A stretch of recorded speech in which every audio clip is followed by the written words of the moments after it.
अस्सलाम वालेकुम बच्चों, hope you all are fine, you all are doing well, doing something productive, something good, something positive in your life. उम्मीद है मेरे सारे बच्चे, मेरे सारे शहजादियाँ जो हैं अपनी ज़िंदगी में कुछ बेहतर, कुछ अच्छा, कुछ प्रोडक्टिव कर रहे होंगे। उम्मीद है खैर आफियत से होंगे। हम लोगों ने अभी तक सेकंड 50% में जहाँ तक काम कर लिया है, जहाँ तक प्रोग्रेस कर लिया है, that is chapter number 1। Chapter number 1 was regarding measurements, the very basic concepts of physics. उसे हमने फर्स्ट 50% में इसलिए नहीं किया था क्योंकि उसकी इस कदर ज़रूरत नहीं होती, वो आप बड़े बेसिक कॉन्सेप्ट्स ऑलरेडी जानते हैं, उन्हें सिर्फ तरोताज़ा करना होता है। और वो हमने सेकंड 50% के फर्स्ट पार्ट में, फर्स्ट लेक्चर्स में, फर्स्ट 5-7 लेक्चर्स में कंप्लीट कर लिया। So, what is your progress up till now? You have done chapter number 1, measurements, complete chapter, along with the additional short questions, along with the exercise short questions, with numericals, each and everything from chapter number 1, as well as chapter number 7. Chapter number 7 जो oscillations पे था वो भी आप लोगों ने कर लिया। एडिशनल शॉर्ट क्वेश्चंस, एक्सरसाइज के short questions, numericals plus thorough chapter जितने लॉन्ग उसमें से बन सकते हैं आपने तमाम कर लिए, with derivations, full fledged derivations. देखें अब ये आप पे डिपेंड करता है कि अब आप इस अपनी मेहनत को जो आप लोगों ने की, जो आप लोगों ने लेक्चर सुने, उसे ज़ाया कर दें, उसे रायगां कर दें, या उसके ऊपर एक बड़ी स्ट्रॉन्ग इमारत खड़ी कर लें। So try to learn things, not cram things. रट्टा नहीं मारिएगा, चीज़ों को लर्न करने की कोशिश कीजिएगा ताकि लॉन्ग टर्म आपके साथ चलें। इसके बाद आज इस पे बात शुरू करनी है, that is chapter number 8। Chapter number 8 is regarding wave motion. Chapter number 7 में जो बातें आप लोगों ने पढ़ी है, यूँ समझ लीजिए कि आपने ग्राउंड सेट कर ली है, एक जगह हमवार कर ली है, उसके ऊपर अब आप चैप्टर नंबर 8 को बिल्ड करेंगे। एक लेयर लगा दी आपने, उस लेयर के ऊपर अब आप चैप्टर नंबर 8 को फुलफिल करेंगे। एक क्रस्ट की लेयर लगा के उसके ऊपर चैप्टर नंबर 8 को आपने बनाना है, उसके ऊपर आपने चैप्टर नंबर 8 को बिल्ड अप करना है। Chapter number 8 is regarding wave motion. मैंने ये क्यों कहा कि चैप्टर नंबर 7 में जो लेयर आपने लगाई है उस चैप्टर नंबर 8 को उस पर फुलफिल करना है, मैंने इसलिए कहा क्योंकि chapter number 7 was regarding oscillations.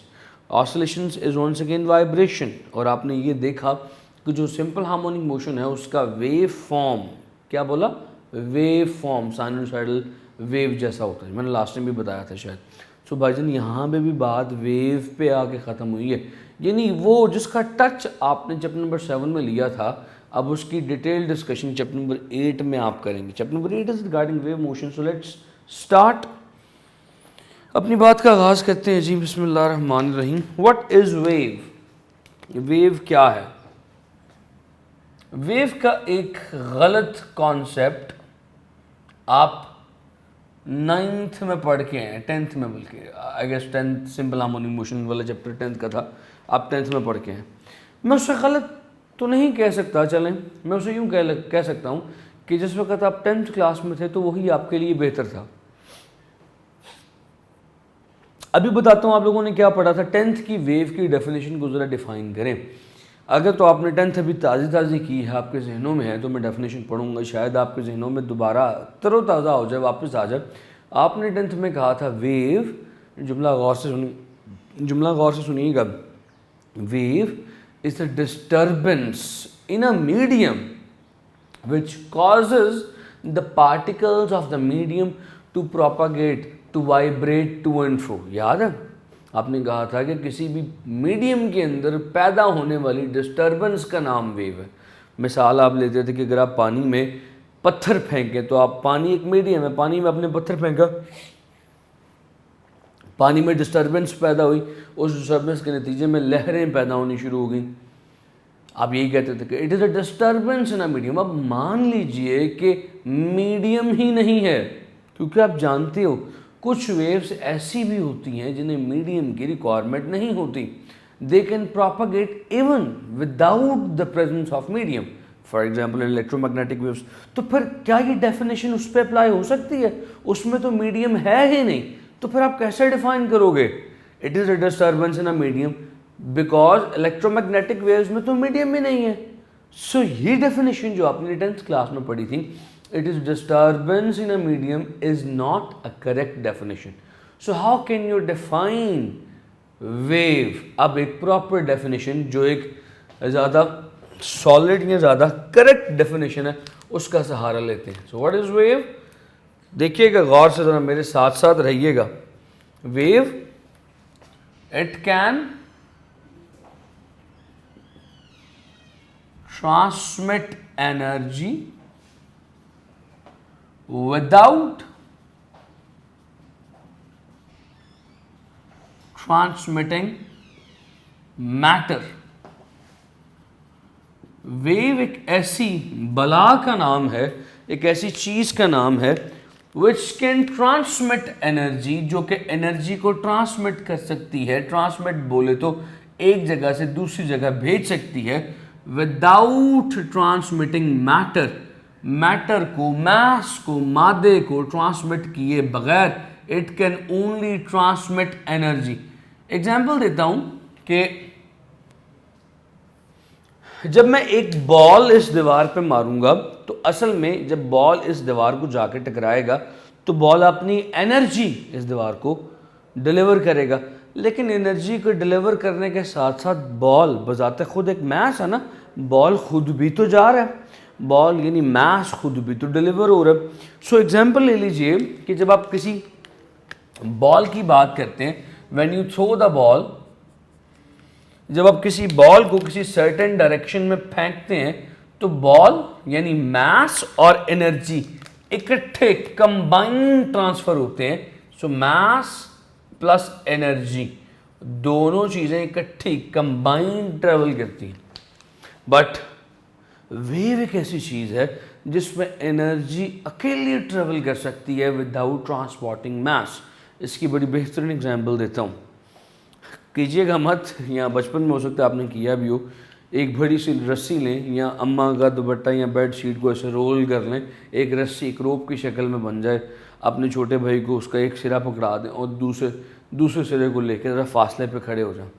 Now when you will jerk that rope, जब आप उस रोप को जर्क करेंगे तो व्हाट विल हैपन, वो जो जर्क की एनर्जी है, झटके की एनर्जी है, वो उस रोप में ट्रैवल होती होती होती बेचारे आपके छोटे भाई पे आएगी, उसके बाजू पे अच्छा खासा झटका लगेगा।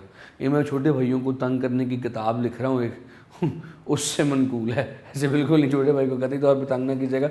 छोटे बहन भाई की लगी हुई शिकायत बेटा आज तक जाती है, तो उसे तंग बिल्कुल नहीं करना। I am just giving an example. पता लगे आप तंग करें अच्छी खासी, अब उसको फेंटी फूंटी भी लगा दें, फिर पता लगे क्यों जी सर ने कहा था, तो फिर सर की फेंटी लग जाए। तो I'm just joking, I'm just kidding. So what is hidden in this example? What is the lesson hidden in this example? इसमें छुपा क्या हुआ है कि जब आपने जर्क किया रोप को, तो रोप तो नहीं आपके हाथ से छूट के निकल गई, मैस अपनी जगह पे है, मैटर अपनी जगह पे है, दैट इज द मीडियम। वो रस्सी एक मीडियम है, उस झटके की वजह से एनर्जी ट्रेवल करती करती छोटे भाई के हाथ तक गई और उससे यहाँ पे जाके झटका लगा। इसके अलावा let me give you one more example. Electromagnetic waves में देखिए कि सूरज से रोशनी आ रही है, मीडियम है ही नहीं, मैटर है ही नहीं, लेकिन स्टिल एनर्जी, सूरज की एनर्जी, उसकी लाइट की एनर्जी, हीट की एनर्जी सूरज से हम तक पहुंच रही है। सो विदाउट इवन मैटर, मास के बगैर, मैटर के बगैर एनर्जी ट्रेवल करती हुई हम तक पहुंच रही है। किसके ज़रिए? Because of the waves. Waves क्या है? वेव्स एक ऐसी चीज़ है जिसमें energy can transport, energy can go from one point to another point without transporting mass. Mass की ट्रांसपोर्टेशन के बगैर एनर्जी एक जगह से ट्रेवल करती करती दूसरी जगह तक आ सकती है। पॉइंट समझते हैं यहाँ तक? एनर्जी का कॉन्सेप्ट क्लियर हुआ। So what is energy? Once again, it can transmit, waves can transmit energy without transmitting matter। मादे को, मैटर को ट्रांसमिट किए बगैर अगर एनर्जी एक जगह से दूसरी जगह चली जाए, that is called as wave. अब वेव्स की मीडियम के हिसाब से, मीडियम के रिगार्डिंग कुछ टाइप्स। सो WRT बोले तो विद रिस्पेक्ट टू मीडियम। मैंने बहुत सारी वेव्स के टाइप्स करवानी है, सो चाहता हूँ कि आप थोड़े से ज़रा अटेंटिव हो जाएं, फिर बातें हमारी चलती चली जाएंगी। पहले जो 3 सफ़े हैं ना, वो आपने किताब से बिल्कुल नहीं पढ़ने इस चैप्टर के, वो आपने लेक्चर से सुनने और वही याद करने और वही पढ़ने। So waves with respect to medium, medium के लिहाज से वेव्स की 2 अकसाम हैं। जैसे छोटे होते पढ़ते थे ना, वो इसम की एग्ज़ाम पता नहीं किसके लिहाज से और फिर पता नहीं किसके लिहाज से, तो ये वैसे ही कहानी है कुछ। सो मीडियम के अकॉर्डिंग वेव्स की कुछ टाइप्स। पहली टाइप सरफेरेस्ट जो है दैट इज़ मैकेनिकल वेव्स। बस ये बातें तवज्जो के साथ सुननी है। मीडियम के अकॉर्डिंग एक वेव की किस्म को मैकेनिकल वेव कहते हैं और दूसरी को कहते हैं electro magnetic. So let's define it, थोड़ी सी डेफिनेशन कर लें। मैकेनिकल वेव्स क्या होती हैं आप जानते हैं, those waves which require any medium with for their propagation. ऐसी वेव्स जो कि मीडियम के बगैर प्रोपागेट कर ही नहीं सकती, वो मीडियम की मोहताज हैं। अगर कोई लेके जाने वाली चीज़ होगी तो वो जाएंगी, without medium they can not propagate. मिसाल के तौर पे मैंने अभी एग्जांपल दी रस्सी वाली। आपने रस्सी में एक वेव जनरेट की, वो वेव रस्सी से होती हुई आपके छोटे भाई के बाजू तक गई। अगर रस्सी ही ना हो, आप छोटे भाई के सामने खड़े हो कैसे ऐसे करी जाए, वो कहेगा भाई बड़ा मेरा पागल हो गया। Nothing will happen. Why nothing will happen? Because no medium is there. So वो जो रोप में, रस्सी में वेव प्रोड्यूस हो रही है, that is a kind of a mechanical wave, it requires medium. इसी तरह अब आप एक टब के अंदर पानी भरें, उस पानी के अंदर पत्थर फेंकें, वेव पैदा होंगी, आपको वेव लहरें पैदा होती दिखाई देंगी। अब आप टब पकड़ें, टब खाली कर दें, उसमें पत्थर फेंकी जाएँ, अम्मी कहेंगे मेरे बेटे को पता नहीं क्या दौरे पड़ रहे हैं, खाली टब में पत्थर फेंकी जा रहा है, कोई वेव प्रोड्यूस नहीं होगी। No wave will be there. Point समझ रहे हैं? Because no medium is there. Water wave produce करनी है तो मीडियम चाहिए, और रोप में, रस्सी में वेव प्रोड्यूस करनी है तो मीडियम चाहिए। पॉइंट समझ रहे हैं? So those waves which must require a medium for their propagation are called as mechanical waves. So भाईजान मैकेनिकल वेव्स मोहताज है मीडियम की, they require medium for their propagation. आगे डेफिनेशन लिखना आपके जिम्मे है। Those waves which require a medium for their propagations are called as mechanical wave। लिख लोगे ना मीडियम के एतबार से।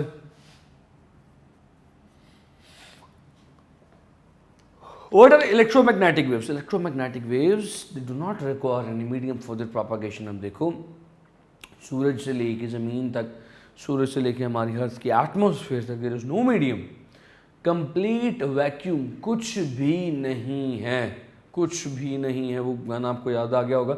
सो there is nothing between the earth atmosphere and sun, complete vacuum, absence of everything, absence of every material. इसके बावजूद भी electromagnetic wave सूरज से ट्रेवल करके आ रही हैं। That means they do not need any medium for their propagation. वो बगैर medium के भी प्रोपागेट कर सकती है, मीडियम की मोहताज नहीं है। So those waves are called as electromagnetic waves। So भाई do not require medium for their propagation are called as electromagnetic waves, right?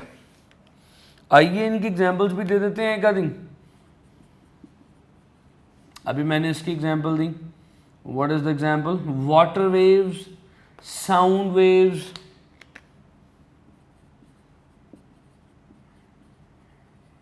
Sound waves. जबकि इस केस में so many examples are there, बेतहाशा मिसालें हैं। X rays, cosmic rays, light. So पहली डाल देते हैं एक्स रेज।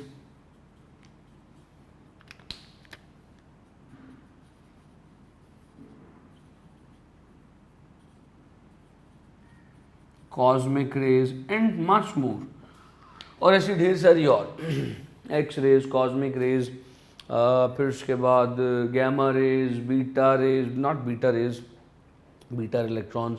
सो ये सारी की सारी इलेक्ट्रोमैग्नेटिक वेव्स हैं। यहाँ तक तो उम्मीद है कि मैं आप तक अपनी बात थोड़ी सी पहुँचा सका हूँगा। इलेक्ट्रोमैग्नेटिक वेव्स में चंद वेव्स और हैं, मैं उनके नाम ज़रा साइड पर लिख दूँ। रेडियो वेव्स, जिस तरह से, अब रेडियो वेव्स का जिक्र मैंने क्यों किया, इन नॉर्मल एटमॉस्फेयर हम जो वेव्स इस्तेमाल करते हैं टेली कम्युनिकेशन के लिए, देयर रेडियो वेव्स। मिसाल के तौर पे आप मोबाइल फ़ोन पे चुप चुप के जो बातें किया करते हैं अपने दोस्तों के साथ राइट, प्लान बनाया करते हैं बारबेक्यू के, इधर उधर जाने के, वो जो मोबाइल फ़ोन पे आप कॉल किया करते हैं that is done with the help of radio waves. वो रेडियो वेव्स की मदद से की जाती है। You call, the call is sent to your friend through radio waves. तो आम टेली कम्युनिकेशन के लिए जो वेव्स इस्तेमाल की जाती हैं they're radio waves, normally high energy high frequency radio waves इस्तेमाल की जाती हैं। प्रॉब्लम ये होती है कि when under water telecommunicate करना हो या अंडर वाटर पानी की सतह के नीचे अगर कोई चीज़ तलाश करनी हो, कोई चीज़ टेली कम्युनिकेट करनी हो, तो रेडियो वेव्स इस्तेमाल नहीं की जाती। क्यों? हवा में की जाती हैं, पानी के नीचे नहीं की जाती। वाई? तो वाई का जवाब तलाश करते हैं, आइए लेट्स डू इट हियर। होता क्या है, अंडर वाटर पानी की सरफेस है, फॉर एग्जांपल दिस इज पानी की सरफेस के नीचे जब आप हाई फ्रीक्वेंसी रेडियो वेव्स को भेजते हैं, वो high frequency radio waves travel करती हैं चंद फ्यू सेंटीमीटर्स, ज़्यादा भी नहीं, सिर्फ चंद थोड़े से सेंटीमीटर्स के बाद वो रेडियो वेव्स अपनी एनर्जी को खो देती हैं। इस पानी की वजह से they lose their energy. Let me draw it here, मैं इसको यहाँ पर ड्रॉ करता हूँ ताकि बड़ा सा आपको थोड़ा सा दिखा सकूँ। So this is the surface of water. आपने रेडियो वेव्स नीचे भेजने की कोशिश की, radio waves just travelled few centimetre distance, चंद सेंटीमीटर्स का फासला तय किया और वैनिश, ख़त्म हो गई, कंज्यूम हो गई, इस्तेमाल हो गई। They just travel few centimeters. Which waves? Radio waves.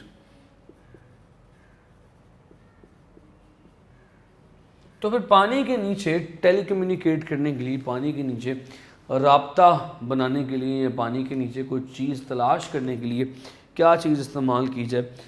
तो भाईजान फिर पानी के नीचे जो वेव्स इस्तेमाल की जाती हैं they are called as ultrasonic waves.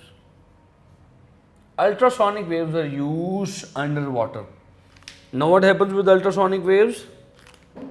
वो अपने सफ़र का आगाज़ करती हैं, सी बेड तक जाती हैं, सी बेड को टकरा के फिर वापस आती हैं।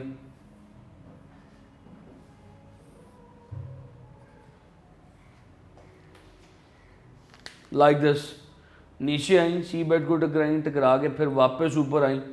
सो these are the range, very wide range of ultrasonic waves. Ultrasonic waves are, you know, आपने पढ़ा हुआ, ultra means high, sonic means sound. ऐसी वेव्स जो कि साउंड वेव्स हो मगर हाई फ्रीक्वेंसी के, उन्हें अल्ट्रासोनिक वेव्स कहा जाता है। इस पर डिटेल में बात नहीं करूँगा। इनकी फ्रीक्वेंसी ग्रेटर दैन 20,000 हर्ट्ज होती है। इतनी लंबी चौड़ी बात करने की ज़रूरत नहीं है, सिर्फ इतनी ज़रूरत है कि जो इनकी रेंज है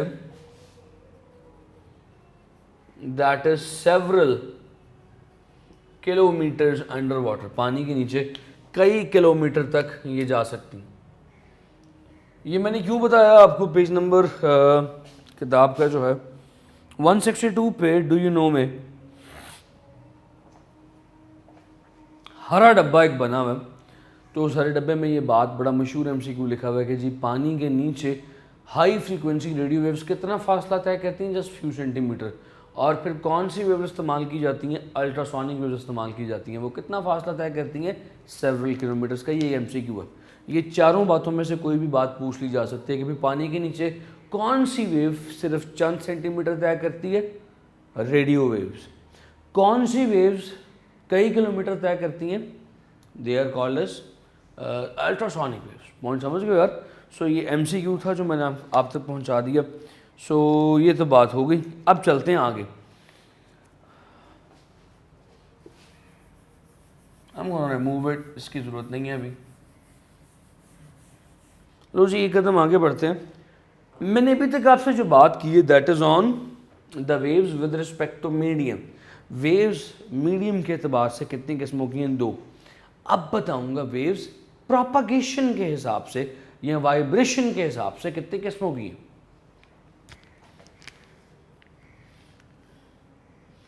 लीजिए फिर आगे बढ़ते हैं।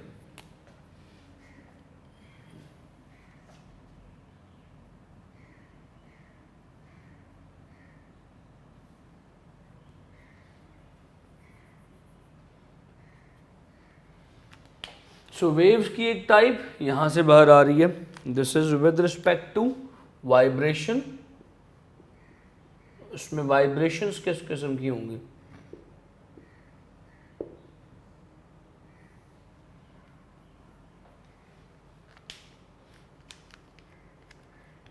जो टाइप्स इसकी बनती हैं, they are once again to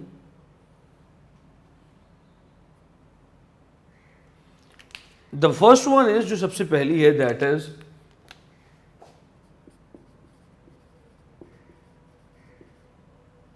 transverse and other one is,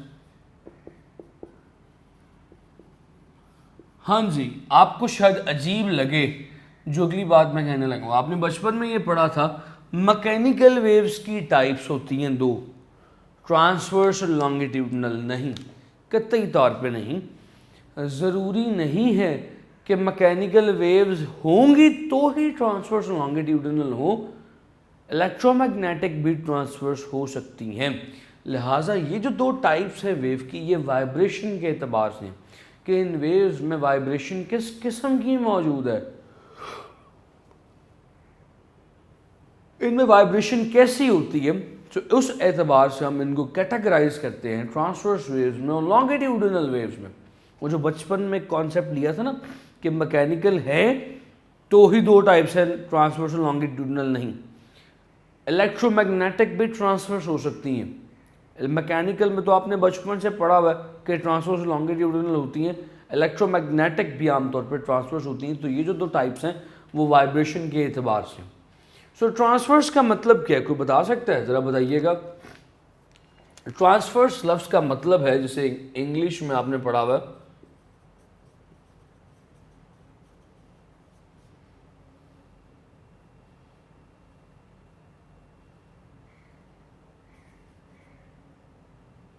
perpendicular.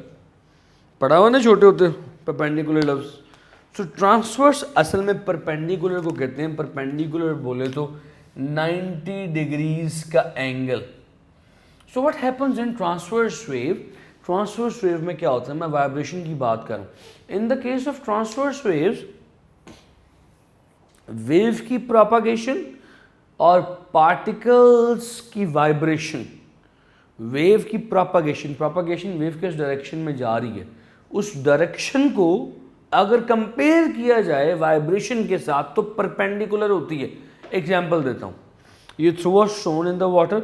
अब पानी के अंदर ऐसे चंद एक गुलाब की पत्तियाँ डाल दें हैं, ये कोई गाने की शूटिंग नहीं हो रही, पानी में आपने टप में चंद गुलाब की पत्तियाँ डाल दी, अब उसमें पत्थर फेंकिए, व्हाट यू विल सी कि द पैटल्स, वो जो गुलाब की पत्तियाँ होंगी, petals they are vibrating up and down, वो ऊपर नीचे वाइब्रेट करें, but the waves they are moving along X axis.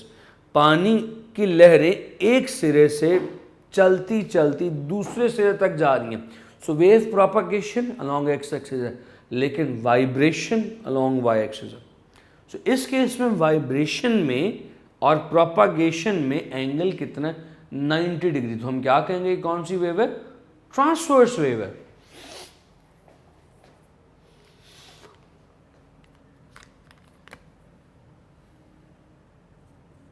So what is transverse wave?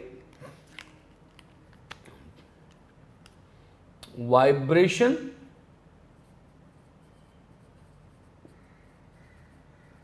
of medium as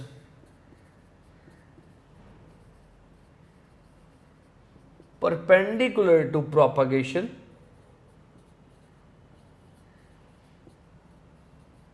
that wave is called as transverse wave. अब आप में से बहुत सारे बच्चे सोच सकते हैं शायद कि मैंने कहा कि यार इलेक्ट्रोमैग्नेटिक वेव्स भी ट्रांसवर्स होती हैं, और मैं कह रहा हूँ कि इसमें मीडियम की वाइब्रेशन के परपेंडिकुलर होती है प्रोपागेशन। इलेक्ट्रोमैग्नेटिक वेव में तो मीडियम है ही नहीं, तो फिर इलेक्ट्रोमैग्नेटिक ट्रांसवर्स कैसे? इलेक्ट्रोमैग्नेटिक वेव्स को समझने का असूल जानिए ज़रा। इलेक्ट्रोमैग्नेटिक वेव्स में, इलेक्ट्रोमैग्नेटिक बोल रहा हूँ, इलेक्ट्रोमैग्नेटिक वेव में कोई मीडियम नहीं होता। Electromagnetic wave for example X rays एक ही डायरेक्शन में जा रही है, मगर इलेक्ट्रोमैग्नेटिक वेव्स बनती कैसे हैं? इलेक्ट्रिक फील्ड 10वीं में पढ़ ली हुई है, वो फील्ड जो चार्ज के गिर्द मौजूद होती है, और मैग्नेटिक फील्ड वो फील्ड जो मैग्नेट के गिर्द मौजूद होती है।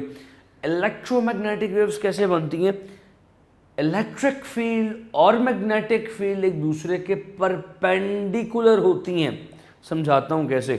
मान लो ये लाल मार्कर मैग्नेटिक फील्ड है और ये हरा मार्कर, सब्ज मार्कर जो है ये इलेक्ट्रिक फील्ड है। This is magnetic, red one is magnetic, red one magnetic field है और ये जो हरा मार्कर है ये इलेक्ट्रिक फील्ड है। अब दोनों एक दूसरे के परपेंडिकुलर हो गई। सो मैग्नेटिक फील्ड वाइब्रेट कर रही है इस तरह, इलेक्ट्रिक फील्ड वाइब्रेट कर रही है इस तरह और ये सेम डायरेक्शन में जा रही है।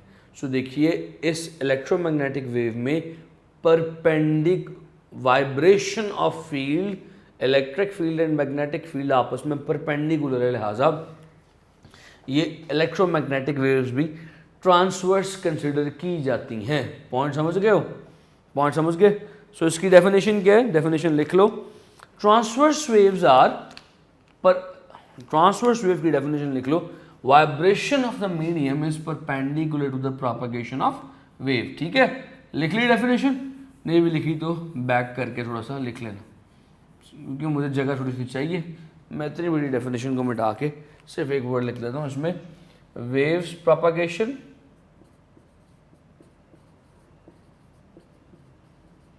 परपेंडिकुलर टू वाइब्रेशन, वाइब्रेशन के परपेंडिकुलर होती है ना। लॉन्गिट्यूडिनल, नाम से जाहिर है लंबाई के रुख। इस केस में what is going to happen, waves की वाइब्रेशन लाइक दिस, जैसे वाइब्रेट हो रही है वैसे वैसे वेव आगे जा रही है। मैंने अपने हाथ को यहाँ से वाइब्रेट करवाना शुरू किया था, देखो वाइब्रेशन की डायरेक्शन और वेव साथ साथ एक ही डायरेक्शन हुई। वाइब्रेट भी एक्स एक्सिस पे हो रही है, जा भी एक्स एक्सिस भी आगे रही है। So that wave is called longitudinal wave. Longitudinal बोले तो पैरेलल, इसे बोलते हैं parallel. So in this case the wave propagation is parallel to the vibration of particle.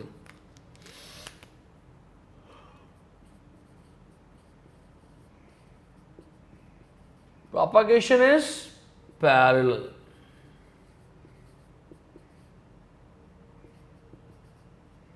Vibration के parallel. Getting this point? Simple सी बात हो गई। हाँ, अब सवाल ये पैदा होता है कि जो ट्रांसवर्स वेव जब ट्रेवल करेगी, प्रोपागेट करेगी, तो उस वेव के हिस्से कितने होंगे। इसी तरह जब लॉन्गिट्यूडिनल वेव प्रोपागेट करेगी तो उसके हिस्से कितने होंगे। तो बात करते हैं अब पार्ट्स पे।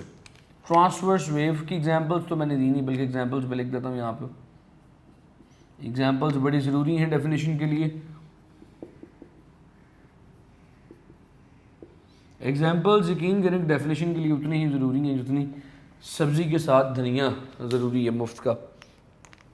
नीचे एग्जांपल्स इसकी क्या है, जो ट्रांसवर्स वेव की एग्जांपल है that is you can say water waves. याद रही कौन से पानी की वेव्स हो रही हैं, किन पानी की कौन सी वेव्स की बात हो रही है जो पानी की सतह पे, सरफेस पे बनती हैं। फिर जबकि इस केस में लॉन्गिट्यूडिनल में जो कॉमन एग्जांपल है वो साउंड वेव्स हैं।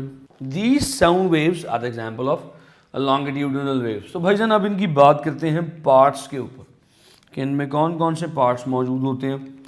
How transverse waves, in how many parts transverse wave will propagate. So भाईजान पार्ट्स पे आइए।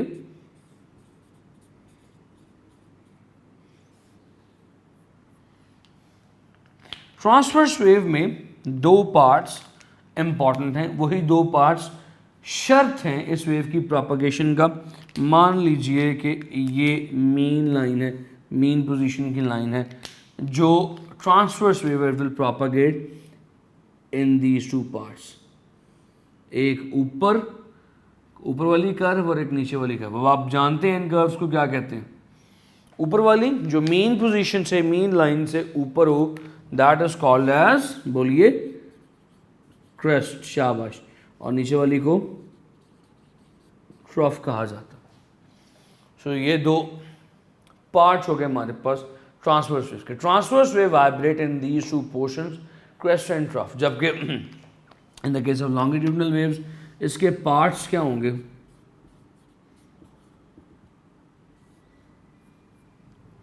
इसके पार्ट्स कुछ इस तरह से होते हैं।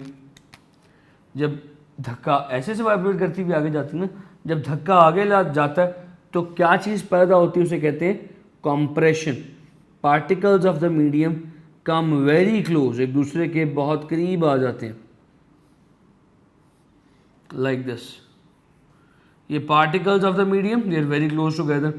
फिर जब एकदम पीछे की तरफ आता वेव का प्रेशर, तो खिंचाव की वजह से rarefaction, particles of the medium get far apart, फिर कंप्रेशन, इस तरह से मामला चलता रहता है। You are getting this? Now जहां पे पार्टिकल्स ऑफ द मीडियम करीब करीब हैं, that is called as compression, और जहां पे पार्टिकल ऑफ द मीडियम दूर दूर हैं, दैट इज रेयर फ्रैक्शन। ठीक है जी, आपने डिफाइन कर दिया दोनों चीज़ों को, कंप्रेशन को भी और रेयर फ्रैक्शन को भी। आमतौर पे ट्रांसवर्स इलेक्ट्रोमैग्नेटिक वेव्स में कोई वेव भी लॉन्गिट्यूडनल नहीं होती। इलेक्ट्रोमैग्नेटिक वेव्स तमाम की तमाम जो है वो ट्रांसवर्स ही होती हैं।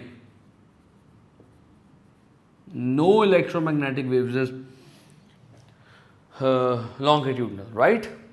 अच्छा जी, इसी बुनियाद पे, क्योंकि इसमें देखें प्रेशर चेंज हो रहा है, कभी एकदम पीछे की तरफ जब खींचेंगे प्रेशर कम हो जाएगा, एकदम आगे की तरफ दबाएंगे प्रेशर ज़्यादा हो जाएगा। सो इस केस में इस लॉन्गिट्यूडनल वेव का एक और नाम भी है, इसे प्रेशर वेव भी कहा जाता है। और अगर आप गौर फरमाएं तो इस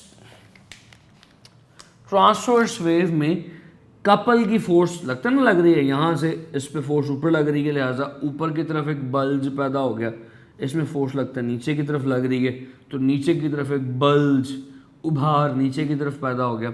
तो यार ये देखो ऐसे कब होता है, क्या कपल में नहीं होता कि सेंटर पे जब दो, सेंटर से फासले पे दो फोर्सेस जब ऑपोजिट और बराबर लग रही हों, है ना ऐसे। तो मैं नाम बता देता हूँ इनका। These transverse waves are also called as, कितने लिखा, transverse waves are also called as, इनका एक और नाम भी है share waves.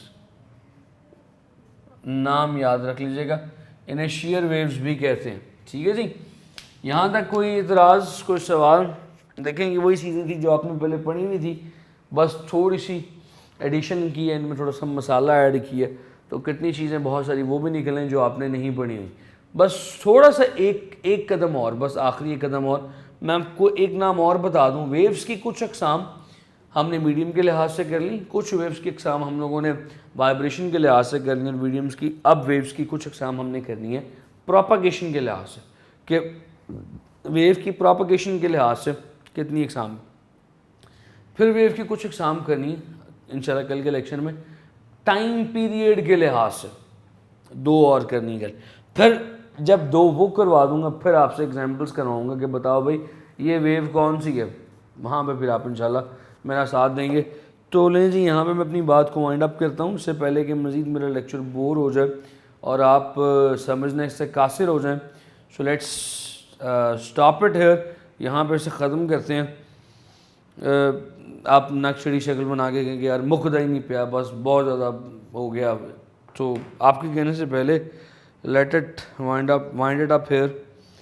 Thank you so much जी फॉर लिसनिंग मी, और थैंक यू सो मच अगर आपको समझ में आई, बिकॉज उसमें आपका फ़ायदा नहीं मेरा फ़ायदा, क्योंकि आप मेरे ही मुल्क का मुस्तकबिल हैं, मेरी ही कौम का असासा हैं। आप अगर आपको समझ में आई देन थैंक यू, आपका शुक्रिया। अपना ढेर सारा ख्याल रखें। अल्लाह हाफ़िज़।